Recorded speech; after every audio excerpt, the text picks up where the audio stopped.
Hello, everyone, and welcome to Assistive Communication Apps for Autism and more. My name is Hannah. I work in the digital makerspace at the Nebel Memorial Library.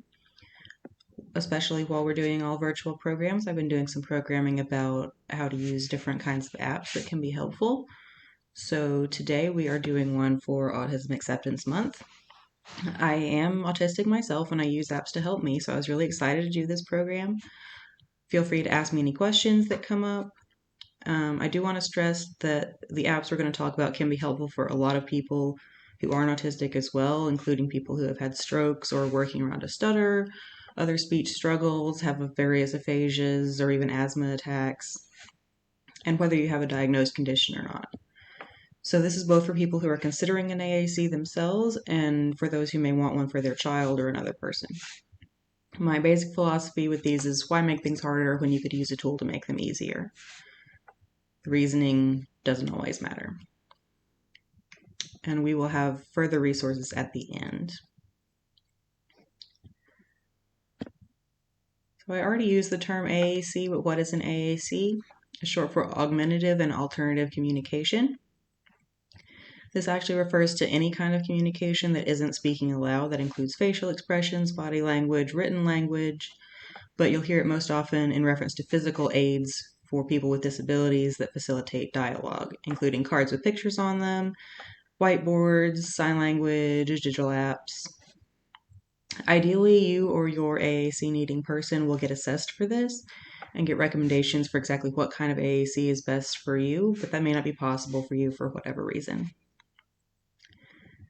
So there are a lot of free apps, and we're only talking about free ones today, so that if you need a little guidance, hopefully this will help you. Many of them are not going to be as high quality as the paid apps that you'll be recommended in various listicles and things like that, but some of them are very good and completely usable and helpful. These apps either provide picture cards that then translate into simple phrases, or they begin with simple phrases that you can construct into sentences. You can either show your screen to someone for them to read, or the app can read your statement aloud. And there are also simplified text clients, at least one that I know of that we're going to talk about. And these apps are great for many nonverbal autistic people who either need a visual interface as their anchor so that they can start with an image and then go to words, or they're able to understand written words or even verbal words but not speak them aloud themselves, or who are temporarily unable to do that. Being able to speak in some situations but not others, particularly high stress or high stimulation situations, is very common for autistic people. This used to be called selective mutism and isn't exclusive to autism. It is still called that in some places, but the term situational mutism or situationally nonverbal are coming into wider use and are preferred, because selective implies that the person is refusing to speak when it's not the case. They're actually unable to do so.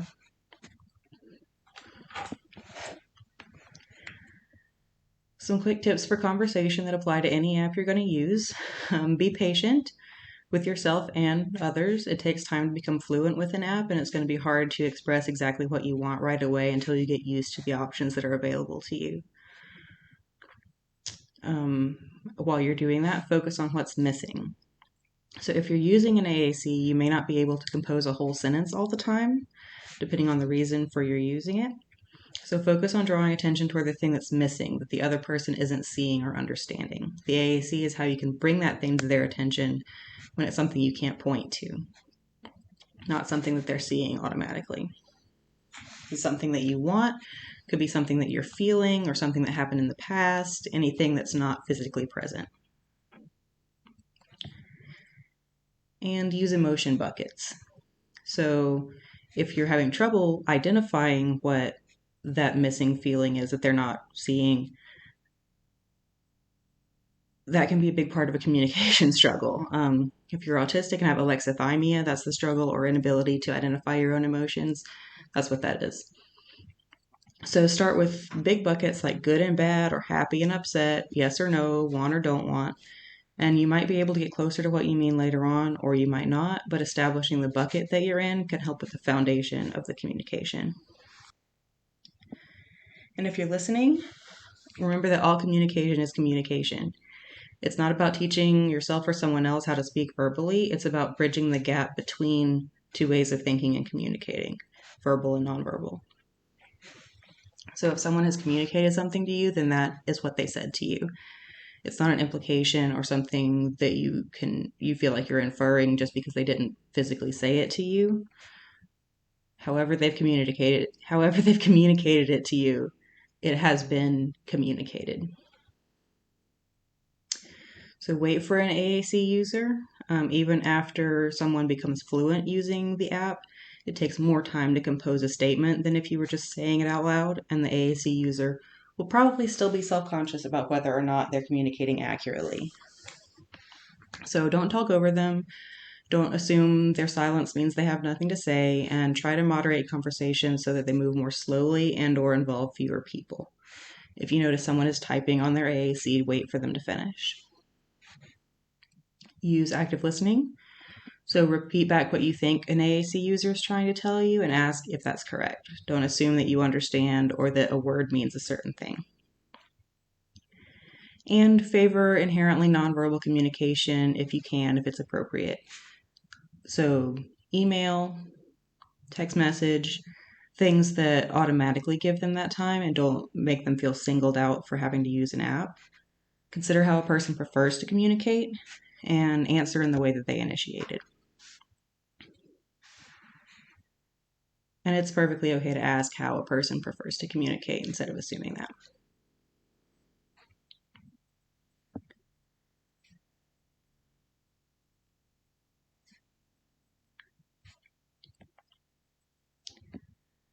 So Lilu is the best card-based app that I found. There are a few other very similar ones, and a lot's going to depend on what art style you and or your child or your AAC user like. To me, a lot of them are hideous and I wouldn't want to use them every day. And not only do I not want to look at those pictures every day, that neglect for quality tells me that the functionality probably isn't very good either. But Lilu's art is pleasant, kind of cute, and there's a fairly good breadth of topics to choose from. And all card-based systems are very context dependent. They help you make a concrete statement within a situation or to call attention to something. Often it's related to food or clothing or just some other thing that's there in the environment or that you want to be there. So you can ask for things. So you aren't just using the app as if you were texting. It's a way to provide more clarity. These apps are outgrowths of systems that are based on physical cards or sheets of pictures where you just point to the one that you want. These have an advantage in that the app will speak the sentence aloud for you, plus potentially greater variety. On Lilu, I do think the options you're given are limited in some important ways. If I wanted to express that a particular person had hurt me, I don't know if I could do that with Lilu. You can say I don't like apples, but you can't say I don't like my grandfather. It seems kind of random because you can say I don't like my teacher and other occupations, but they don't apply to family members. And it doesn't help you say why you don't like something, either a person or an object. So usually if you're paying attention, it's easy to see that someone doesn't like an apple, but they may not be able to explain why. Is it this apple or apples in general? Is it that you don't want an apple right now or ever? Is it the taste or the texture? And so all these things are important, and you can't really convey that kind of detail with the card-based app. And you also can't speak from scratch on Lilu. You have to use the cards. You can't type something in that you want to say.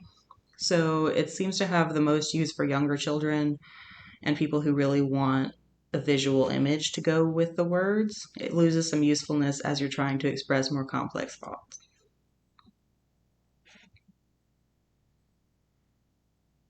I'm just going to show a quick video here of using it so that you can get an idea.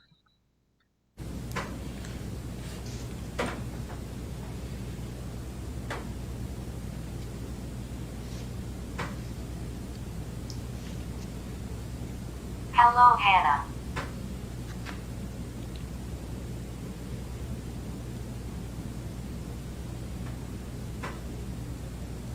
Apple.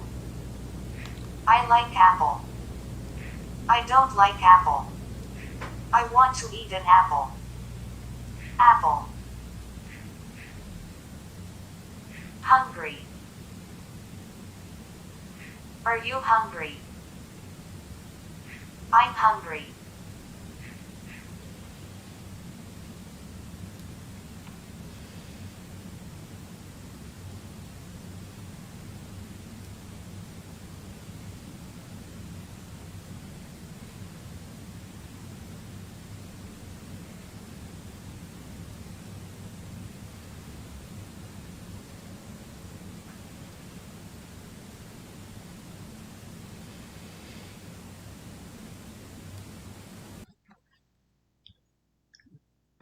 So the next app I want to talk about is called Speech Assistant. And you can see I have the like the logos on here. That just is for you in case you have trouble identifying it on the App Store. This one is text-based rather than card-based, but it works mostly the same way. It provides text snippets or words. It's designed more for adults and not specifically for autistics, so in a lot of ways it actually makes it more useful for us anyway. You can customize how and when it speaks aloud versus just showing the text or speaking every time you click something. You can also type your own statements and save them, which is great. You may run into difficulties with the voice pronunciation depending on how specialized your vocabulary needs to be, but that's the case with anything where you're typing in your own words. So this one is really good for simple speaking when you know what you want to say but can't or choose not to physically speak, rather than trying to translate your nonverbal thoughts and feelings into words like with Lulu or a card-based app. I will show a quick video of this one as well and the different options.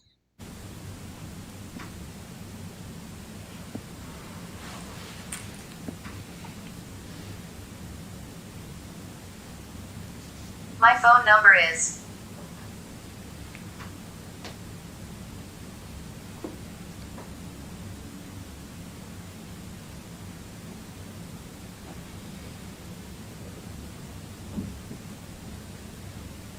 I'm using this device to speak.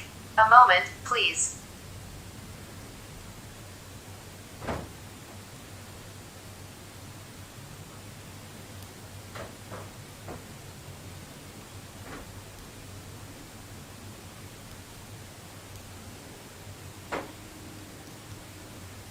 I would like tea.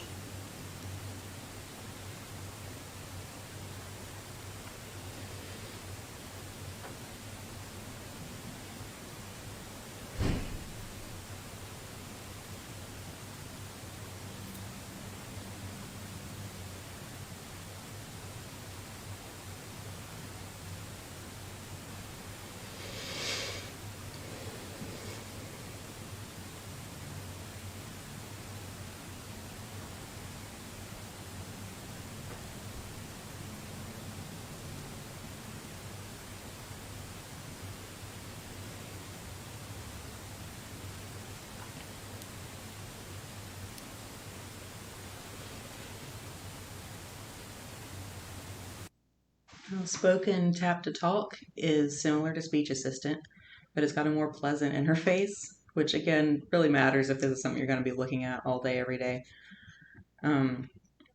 Spoken's unique contribution is that it learns how you talk and should get easier and easier over time to do that. So it combines text to speech with predictive text like you might have on your phone for texting. You can personalize the text, and you can also type in yourself.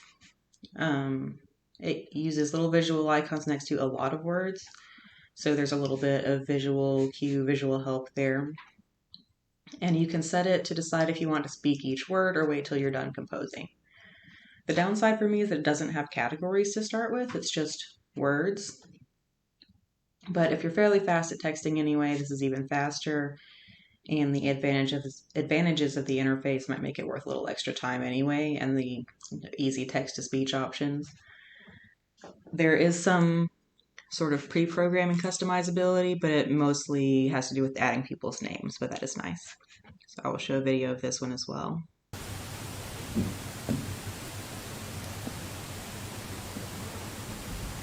Yes.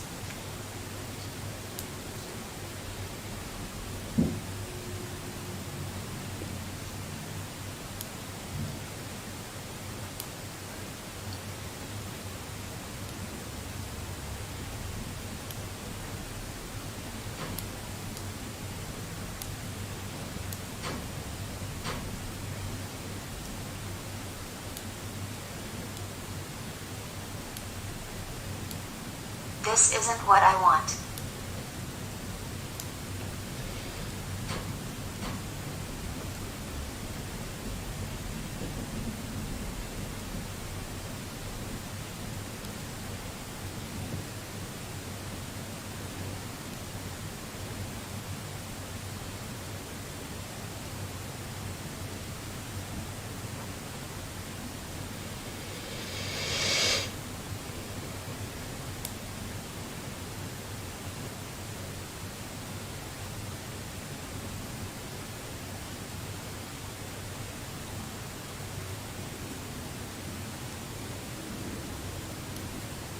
How are you? And the last app that I wanted to mention is called Emergency Chat. This is the one that I use most often myself. It's a very simple text client that lets you create an opening message. So there's a screen that you can type whatever you want. It also has some pre-written versions that you can edit, and that will explain to the person you're handing your phone to why you're doing it, what's happening. And then when you click continue, it takes you to a chat client. So like texting or instant messaging, but it's all on one screen. So you can pass your phone back and forth. It automatically switches from person to person. So this does not speak aloud for you. This is more for acute situations rather than everyday conversation. But in the past, I've stumbled around trying to open up a text message or something if I need to type out what I want to say, but my phone requires me to pick a recipient now to write a text message, and I may not have Wi-Fi access to get into a blank email, and so on and so forth. So when I'm having any kind of crisis, the last thing I need is to try and get over all of those hurdles. I just need to tell somebody, basically, I need to get out of this situation. Or if you have asthma, you need to tell somebody where your medicine is, things like that. I'll show a very quick video of this. It's very simple, so it won't take but a second.